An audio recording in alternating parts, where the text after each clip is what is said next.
Thanks again, April. Another event that took place last week probably also failed to show up on most folks' radar. Judge Sarah Taft Carter found in favor of the city of Cranston in a suit against it by its police and firefighters. The crux of the problem was that the city had unilaterally reduced payouts for pensions and other post-employment benefits to those departments. The workers naturally claimed that they had a contractual promise for the higher amounts, while the city argued that it was facing bankruptcy and forcibly cut its cash flow as a survival measure for the greater good.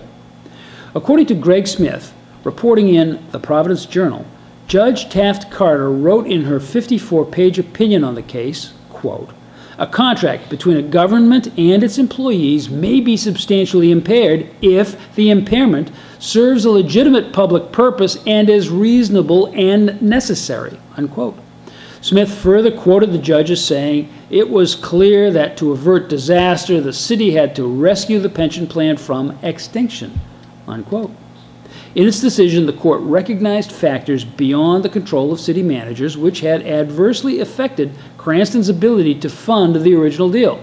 Loss of tax base from business closures and the long-term unemployment of taxpayers was one such contributing factor.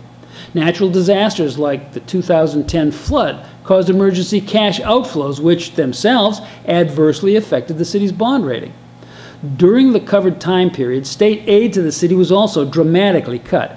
In noting that the city's promise exists within the matrix of an overall economic environment, Judge Taft Carter set a precedent for considering the ability of a public entity to pay its obligations.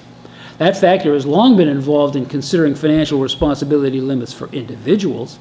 In the process, Taft Carter's decision has implications for the future of every other municipality in Rhode Island, all of which makes it long past time for union officials to stop barking at the moon over forced reductions in benefits to the rank and file. Starting now, those union leaders should begin paying way more attention to the funding levels of their retirement plans and the annual budgets that are passed by elected officials.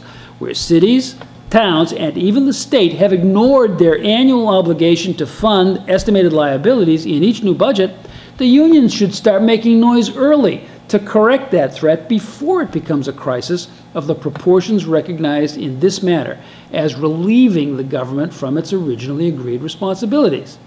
Or, as the old gag sign always says, think ahead. April?